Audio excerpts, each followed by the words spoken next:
அனைத்து குழந்தைகளுக்கும் happy children's day. நிறைய பேர் ஃபேமிலி மெம்பர்ஸ் பெரியவங்க பார்த்துட்ருக்கீங்க. உங்கள் குழந்தைங்களுக்கும் ஹாப்பி சில்ட்ரன்ஸ் டே. உங்கள் பசங்களுக்கு சொல்லிவிடுங்க நான் சொன்னான்னுட்டு. இன்றைக்கி எங்கள் பசங்களுக்கு பிடிச்ச மாதிரி நான் புளியோகரை பண்ணியிருக்கேன்.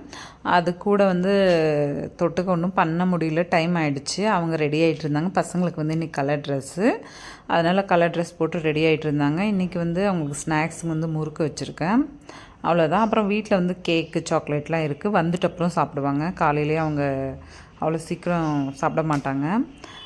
அப்புறமா வீட்டுக்காருக்கு ஒரு காஃபி போட்டு கொடுத்துட்டு ஆத்துக்காருக்கு ஒரு பேட்ச் ஒர்க் தான் பண்ணிகிட்டு இருந்தேன்.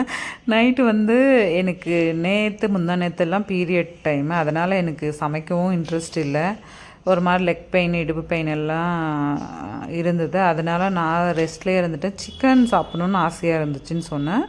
அவர் வாங்கிட்டு வந்துட்டார். சரி சமைச்சது வாங்கிட்டு வருவார்னு பார்த்தா பச்சையாக வாங்கிட்டு வந்துட்டார். இது நானே அவர் ஃபுல் டயர்டாக இருந்தேன் ஆஃபீஸில் இருந்து வரும்போது. சரின்னுட்டு அவர் சமைக்கிறேன்னு சொன்னார். இல்லைங்க நான் சமைக்கிறேன்னு சொல்லிவிட்டு குக்கரில் சும்மா அப்படியே தாளித்து விட்டு கிரேவி மாதிரி, பாண்டில் செஞ்சால் கிரேவி நல்லா வருது, தொக்கு மாதிரி. பட் எனக்கு குக்கரில் நல்லா வரல. அந்த தண்ணி என்ன ஆகிடுச்சு, சுண்டவே இல்லாமல் நான் வேறு 2 விசில் வச்சுட்டேன், என்னால் நிற்க முடியலன்றதுனால. அதனால் சிக்கன் கொஞ்சம் எனக்கு சொதப்பிடுச்சு. நைட்டு பார்த்திங்கன்னா பசங்களும் சாப்பிட்ல, அவரும் சாப்பிட்ல. எனக்கு மனசு சரியில்லை. ஐயோ என்னடா, எனக்கும் சாப்பிட பிடிக்கலங்க. ஆக்சுவலி சொல்லப்போனால் நைட்டு நாங்கள் யாருமே ஒழுங்காகவே சாப்பிடலை. அதனால் காலையில் சிக்கன் மட்டும் ஃப்ரீஸ் ஆகிருந்துச்சு. ஆயில் இருந்ததில்ல, அதே ஆயிலில் ஆனியன், டொமேட்டோ, அப்புறம் பார்த்திங்கன்னா மில்க் ஆட் பண்ணியிருக்கேன். நான் பச்சை பால் போட்டிருக்கேன். ஏன்னா இது கொஞ்சம் கிரேவி தண்ணி மாதிரி இருந்தது, அது எங்களுக்கு பிடிக்கல. அதனால் கொஞ்சம் கிரேவியாக வேணும், டேஸ்ட்டாக வேணும்னு சொல்லிவிட்டு மில்க் ஆட் பண்ணேன். மில்க்கு, அப்புறம் தனியா பவுடர், கொஞ்சம் சில்லி பவுடர், கொஞ்சம் உப்பு ஆட் பண்ணிவிட்டு, இதெல்லாம் கொஞ்சம் கம்மியாக இருந்த மாதிரி எனக்கு ஃபீலாக இருந்தது. அதனால் அதெல்லாம் ஆட் பண்ணிவிட்டு நல்லா கொதிக்க வச்சுட்டா குழம்பு ரெடிங்க. நல்லா பேட்ச் ஒர்க்கு செம்ம டேஸ்ட்டாக இருந்தது. எனக்கு காலையில் அவருக்கு சிக்கன் குழம்பும் தோசையும் ஊற்றி கொடுத்துட்டேன். இந்த பக்கம் வைஃபை ஃபிக்ஸ் பண்ண வரேன்னாங்க. அதனால் வெயிட் பண்ணிகிட்டு இருந்தேன்.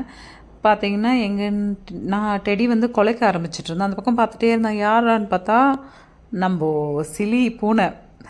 அது பார்த்தா இந்த பக்கம் அந்த பக்கம் கத்திட்டுருக்கேன். எனக்கு பசிக்குதுமான்ற மாதிரி இருந்தது. உட்காந்துட்டு கத்துவா, உரிமையாக உட்காந்துக்குவா, எனக்கு சாப்பாடு கொடுங்கன்னுட்டு.